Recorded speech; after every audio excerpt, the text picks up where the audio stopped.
एक लंबा अरसा बीत गया था जब हमने तेज प्रताप यादव के बारे में बात नहीं की थी। तो एक बार फिर से तेज प्रताप यादव जी बिहार की राजनीति में तेज हो गए हैं और एक बार फिर से अपनी ही पार्टी के ऊपर परोक्ष रूप से हमलावर हैं। तेज प्रताप यादव की छात्र जनशक्ति परिषद के प्रदेश अध्यक्ष प्रशांत प्रताप यादव ने साफ तौर पर कहा है कि राष्ट्रीय जनता दल के द्वारा 25% सीटों पर उम्मीदवारों के लिए तेज प्रताप यादव को अधिकृत किया जाए, अन्यथा छात्र जनशक्ति परिषद राष्ट्रीय जनता दल को समर्थन नहीं देगा। इसे स्पष्ट तौर पर ऐसे देखा जाना चाहिए कि तेज प्रताप यादव हमेशा राष्ट्रीय जनता दल में रणनीतिकार की भूमिका में बने रहना चाहते हैं। तेज प्रताप यादव ने कभी कोई पद नहीं मांगा है जब हमने उनको देखा है। उनकी हर बार लड़ाई उनकी महत्वाकांक्षा की रही है। उनकी हर बार लड़ाई इसलिए रही है ताकि उनको भी बड़े पार्टी नेता के तौर पर कंसीडर किया जाए। पार्टी में जो कुछ भी फैसला हो उसमें तेज प्रताप यादव की राय को सबसे ऊपर रखा जाए और उस राय को शामिल भी किया जाए। कार्यक्रम में आगे बढ़ें और इन तमाम मुद्दों पर बात करें और बिहार विधान परिषद के चुनाव को लेकर के तमाम पार्टियों में क्या कुछ हो रहा है उस पर बात करें। उससे पहले मेरा छोटा सा परिचय, मेरा नाम अनुराग मिश्रा है और आप जनता जंक्शन देख रहे हैं और ये हमारा खास कार्यक्रम है जनता जंक्शन शो। दरअसल राजद की विधान परिषद सीटों पर प्रत्याशियों के नाम लगभग तय कर लिए गए हैं। उनमें कहा जा रहा है, जो खबरें निकल करके सामने आ रही हैं, वो वैशाली से सुबोध कुमार, गया से रिंकू यादव, मुंगेर से अजय सिंह, औरंगाबाद से अनुज कुमार सिंह, रोहतास से कृष्ण कुमार सिंह, भोजपुर से अनिल सम्राट, पश्चिमी चंपारण से इंजीनियर सौरभ तिवारी, सीतामढ़ी से खब्बू खिरहर एवं दरभंगा से उदय शंकर यादव का नाम शामिल है। सूत्रों के हिसाब से अगर माने तो इन सीटों पर अब कोई भी किंतु परंतु नहीं है, यानी कि साफ तौर पर फैसला हो गया है। कुछ और सीटों पर भी उन प्रत्याशियों के बारे में कंसीडर किया जा रहा है, उनको कंसीडर किया जा रहा है जिनकी जीतने की संभावना अधिक है, ज्यादा है, उनके नाम तय करने की प्रक्रिया जारी है। और इसके लिए ना कांग्रेस से पूछा गया है और ना ही उनसे कोई राय ली गई है। और अब तेज प्रताप भी कह दे रहे हैं कि भैया हमसे भी नहीं पूछा गया है। और कांग्रेस की कोई प्रतिक्रिया आए उससे पहले ही तेज प्रताप यादव एंड कंपनी हमलावर हो गई है। और इसीलिए तेज प्रताप यादव के छात्र जनशक्ति परिषद ने राजद से 6 सीटें मांग ली हैं। शर्त मानने पर ही आरजेडी को समर्थन देने की बात कह रहे हैं और साथ ही साथ यह भी कह रहे हैं कि विधानसभा उपचुनाव में आपने हालत देखी थी, उसका हवाला देते हुए कह रहे हैं कि श्री कृष्ण के बिना जीत संभव नहीं है। एक तरीके से धमकी भी है, एक तरीके से समझाइश भी है। खैर ये तो तब लंबा चलेगा, तेज प्रताप यादव का मसला काफी लंबा चलेगा। हम बात कर लेते हैं कांग्रेस और महागठबंधन की क्या कहानी और वहां पर क्या चल रहा है इन 9 नामों के ऐलान के बाद।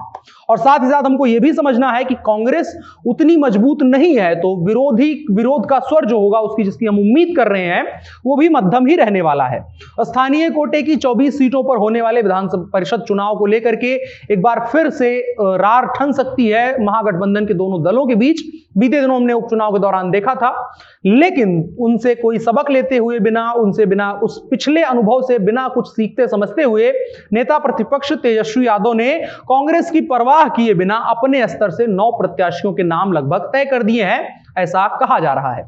सिर्फ राजद प्रमुख लालू प्रसाद की औपचारिक सहमति और घोषणा बाकी है और कांग्रेस की राज्य इकाई की तरफ से हम इतनी उम्मीद कर सकते हैं कि वो आला कमान पर फैसले को रेफर कर देंगे। और फिलहाल आला कमान यानी राहुल गांधी देश से बाहर हैं, तो जवाब की उम्मीद जो है वो थोड़ा देरी से लगाई जाए। लेकिन ये तो रही महागठबंधन कांग्रेस राष्ट्रीय जनता दल तेज प्रताप तेजस्वी की बात।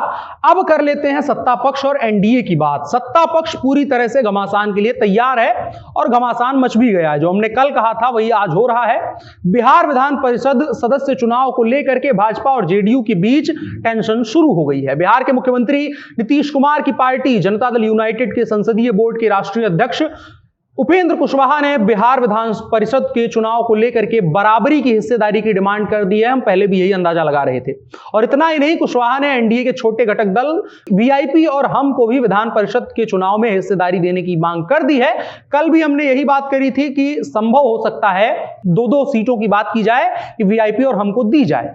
लेकिन उपेंद्र कुशवाहा द्वारा सीट शेयरिंग पर दिए गए बयान को भाजपा नेताओं ने कोई महत्व नहीं दिया है, बिल्कुल वैसे ही जैसे राजद तेज प्रताप को नहीं देती है। खैर, डिप्टी सीएम तारकिशोर प्रसाद ने साफ तौर पर कहा है कि उपेंद्र कुशवाहा के बयान का कोई महत्व नहीं है। शीर्ष नेतृत्व तय चुनावी फार्मूले के तहत काम करेगा कि कितने सीटों पर उम्मीदवार किसके उतारने हैं। एनडीए में समीकरण एक बार फिर से आपको बता देते हैं, दोहरा देते हैं। हिसाब कुछ यूं है कि इस वक्त बिहार विधानसभा में एनडीए की ओर से भाजपा के सबसे ज्यादा 74 विधायक हैं। वहीं एमएलसी के तौर पर रिटायर होने वाले जो 24 विधायक हैं उनमें से 13 भाजपा के हैं, यानी बहुसंख्यक भाजपा के हैं। और अगर इन तमाम गुणागणितों को देखते हुए उपेंद्र कुशवाहा की डिमांड को भारतीय जनता पार्टी मानती है तो उसे जाहिर तौर पर विधान परिषद में अपनी ताकत कम करनी होगी।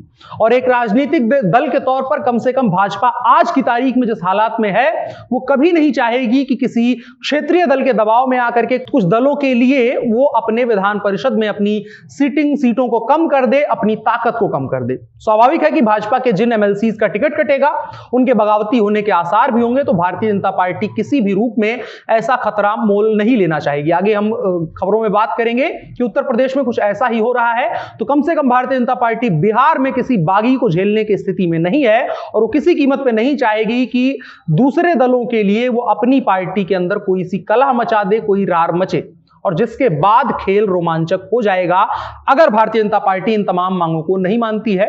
खेल रोमांचक होने वाला है, हम लगातार दिखाते रहेंगे, आप देखते रहिए। फिलहाल की बड़ी खबर में इतना ही। आज के लिए अभी जो जनता जंक्शन शो की बड़ी खबर है उसमें इतनी ही बात करेंगे, आगे लगातार हम इस पर बात करते रहेंगे, लेकिन अभी के लिए बढ़ चलते हैं शॉर्ट्स की तरफ। पहली खबर उत्तर प्रदेश से। विधानसभा चुनाव उत्तर प्रदेश में आने वाला है और शुरुआती रुझान भाजपा को सुकून देने वाले नहीं है। भाजपा सरकार में मंत्री रहे स्वामी प्रसाद मौर्य के इस्तीफे के बाद 7 और भाजपा विधायकों के इस्तीफे की चर्चा जोरों पे है। इन विधायकों में रोशनलाल वर्मा, भगवती सागर, ब्रजेश प्रजापति, ममतेश शाक्य, विनय शाक्य, धर्मेंद्र शाक्य और नीरज मौर्य शामिल हैं। ये सभी लोग उस सीट से, उस तरीके की कम्युनिटी से आते हैं जिसको लेकर के भारतीय जनता पार्टी हमेशा से अपना उत्तर प्रदेश में जोर लगाना चाहती है, और उसकी लालच में एक तरफ बहुजन समाज पार्टी बैठी रहती है, एक तरफ समाजवादी पार्टी।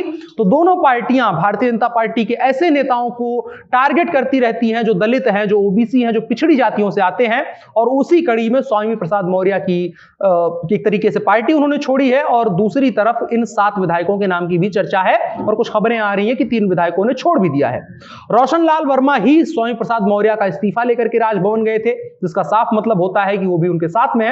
स्वामी प्रसाद मौर्य ने इस्तीफा देते हुए ट्वीट किया कि दलितों, पिछड़ों, किसानों, बेरोजगार नौजवानों एवं छोटे, लघु एवं मध्य श्रेणी के व्यापारियों की घोर उपेक्षात्मक रवैये के कारण उत्तर प्रदेश के योगी मंत्रिमंडल से इस्तीफा देता हूं। इसी बीच डैमेज कंट्रोल करने के लिए अमित शाह ने जिम्मेदारी केशव प्रसाद मौर्य को दी है। इसके परिणाम आने वाले दिनों में देखने को मिलेंगे। इसके अलावा एक और खबर उत्तर प्रदेश से ही जुड़ी हुई। उत्तर प्रदेश में 10 फरवरी को पहले चरण में पश्चिमी उत्तर प्रदेश के 58 सीटों पर मतदान होना है। इन्हीं क्षेत्रों के प्रत्याशियों को लेकर के भाजपा प्रदेश चुनाव समिति ने लखनऊ में बैठक की थी। कई नामों पर प्रस्ताव तैयार किया गया था। अब इन नामों पर आज केंद्रीय चुनाव समिति दिल्ली में चर्चा हो रही है। दिल्ली स्थित पार्टी मुख्यालय पर हो रही जो इस बैठक है उसमें शामिल होने के लिए मुख्यमंत्री योगी आदित्यनाथ, उप मुख्यमंत्री केशव प्रसाद मौर्य, प्रदेश अध्यक्ष स्वतंत्र देव सिंह समेत संगठन के कई पदाधिकारी पहुंच चुके हैं। इस बैठक में पार्टी के चुनाव प्रभारी धर्मेंद्र प्रधान, महामंत्री संगठन सुनील बंसल और प्रदेश प्रभारी राधा मोहन सिंह भी मौजूद रहेंगे। और देखने वाली बात होगी कि पश्चिमी उत्तर प्रदेश जो कि भाजपा के लिए सरदर्द बना हुआ है, एक बार फिर से सपा और रालोद के गठबंधन के बाद उसको किस तरह से टैकल करती है। इसके अलावा एक खबर दिल्ली से कोरोना से जुड़ी हुई। दिल्ली में कोरोना का कहर लगातार जारी है, जिसके चलते डीडीएमए ने राजधानी में कुछ और पाबंदियां लगाई हैं, जिसके तहत आज से दिल्ली में निजी दफ्तर पूरी तरह से बंद होंगे और कर्मचारी वर्क फ्रॉम होम करेंगे। इसके साथ ही रेस्टोरेंट और बार आदि भी बंद रहने के आदेश हैं। हालांकि होम डिलीवरी की सेवा सुरक्षा के साथ चालू रहेगी। कमोबेश यही हालत पूरे देश में है और आने वाले कुछ दिनों में हम यही हालत पूरे देश में देखने वाले भी हैं। इसके अलावा एक और खबर जो जागरूकता के लिए जरूरी है, फ्रंटलाइन वर्कर्स को बूस्टर डोज देने की शुरुआत हो गई है। लेकिन इसी बीच साइबर ठग भी एक्टिव हो गए हैं। साइबर ठगों ने बूस्टर डोज को नया हथियार बना लिया है। ट्विटर से लेकर के फेसबुक, व्हाट्सएप तक एक मैसेज फॉरवर्ड किया जा रहा है, वायरल हो रहा है, जिसमें दावा किया जा रहा है कि साइबर ठग बूस्टर डोज के नाम पर लोगों को चूना लगा सकते हैं। वो लोग आपको फोन करेंगे और एक ओटीपी मांगेंगे और कहेंगे ये आपका बूस्टर डोज का ओटीपी है, और अगर आप वो ओटीपी दे देंगे तो आपके खाते से पैसे निकलने से लेकर के आपकी तमाम प्राइवेट जानकारियां तक लीक हो सकती हैं। सो सतर्क रहें। इसके अलावा एक खबर आईपीएल से जुड़ी हुई। चीन की मोबाइल निर्माता कंपनी वीवो ने आईपीएल के स्पॉन्सरशिप से अपने हाथ पीछे खींच लिए हैं। उसकी वजह से अब टाटा अगले सीजन से आईपीएल की नई स्पॉन्सर होगी। टाटा समूह को आईपीएल का नया स्पॉन्सर बनाए जाने का फैसला 11 जनवरी की गवर्निंग काउंसिल की मीटिंग में लिया गया है। इसकी जानकारी आईपीएल गवर्निंग काउंसिल के चेयरमैन ब्रजेश पटेल ने दी है। आज के इन शॉर्ट्स में इतना ही। अब बढ़ चलते हैं आज के कानून की तरफ। तमिलनाडु में निचली अदालत ने एक ऐसा आदेश दिया जिसको सुन करके सभी हैरान हो गए। कोर्ट की तरफ से भगवान को अदालत में पेश होने का समन भेज दिया गया। दरअसल तमिलनाडु में कई प्राचीन मंदिरों से कई बेशकीमती मूर्तियां चोरी हो गई थी। ऐसी ही एक मूर्ति मूलवर्ग की चोरी हुई थी। पुलिस की जांच में वो मूर्ति तो वापस आ गई, लेकिन कोर्ट का फैसला हास्यास्पद हो गया। निचली अदालत का फैसला मद्रास हाईकोर्ट ने पलट दिया और साथ ही साथ नाराजगी भी जताई कि कोई अदालत कैसे भगवान को तलब कर सकता है, भगवान की मूर्ति को कोई कोर्ट में आने के लिए कैसे कह सकता है। और इसी के साथ साथ न्यायपालिका पर एक बार फिर से वही गंभीर सवाल उठा है कि क्या निचली अदालतों के फैसले तार्किक कसौटी को ध्यान में रखते हुए लिए जाते हैं। आज ही खबर आई थी कि 2 सुप्रीम कोर्ट के जजों ने खुद को सुनवाई से अलग कर लिया है। इसके पहले भी ऐसी खबरें सामने आ चुकी हैं जो कहीं ना कहीं भारत की न्याय व्यवस्था की विश्वसनीयता पर सवाल खड़ा करती हैं। यदि सुप्रीम कोर्ट के जज पक्षपात के डर से खुद को तमाम फैसलों से अलग कर लेते हैं और निचली अदालतें इसी तरह की समय समय पर अतार्किक फैसले देने लगेंगी, तो फिर आम आदमी कैसे भारत की न्यायपालिका पर विश्वास करेगा। यह सवाल गंभीर है और चिंता का विषय भी है।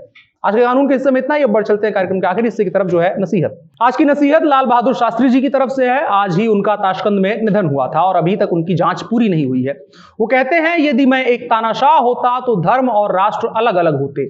मैं धर्म के लिए जान तक दे दूंगा, लेकिन ये मेरा निजी मामला है, राज्य का इससे कुछ लेना देना नहीं है।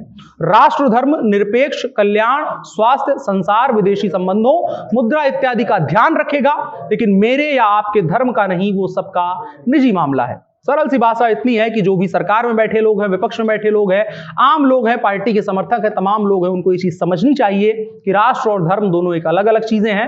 धर्म जाति निजी, एकदम निहायती जाति मामला है, वो आपका निजी है, और राष्ट्र में सभी लोग रहते हैं, तो इन दोनों को कभी एक साथ लेकर के नहीं चला जा सकता है। धर्म राष्ट्र को दिशा दे सकता है, लेकिन धर्म राष्ट्र नहीं हो सकता है। इस अंतर को समझना बेहद आवश्यक है। बाकी मौज करिए। मेरा नाम अनुराग मिश्रा है और ये आज का जनता जंक्शन शो है। हम रोज रात को 9 बजे देश, दुनिया और बिहार की तमाम बड़ी खबरों पर बात करते हैं और आपको उससे अवगत कराते हैं। फिलहाल के लिए इतना ही, फिर मिलेंगे, तब तक के लिए दीजिए इजाजत। शुक्रिया।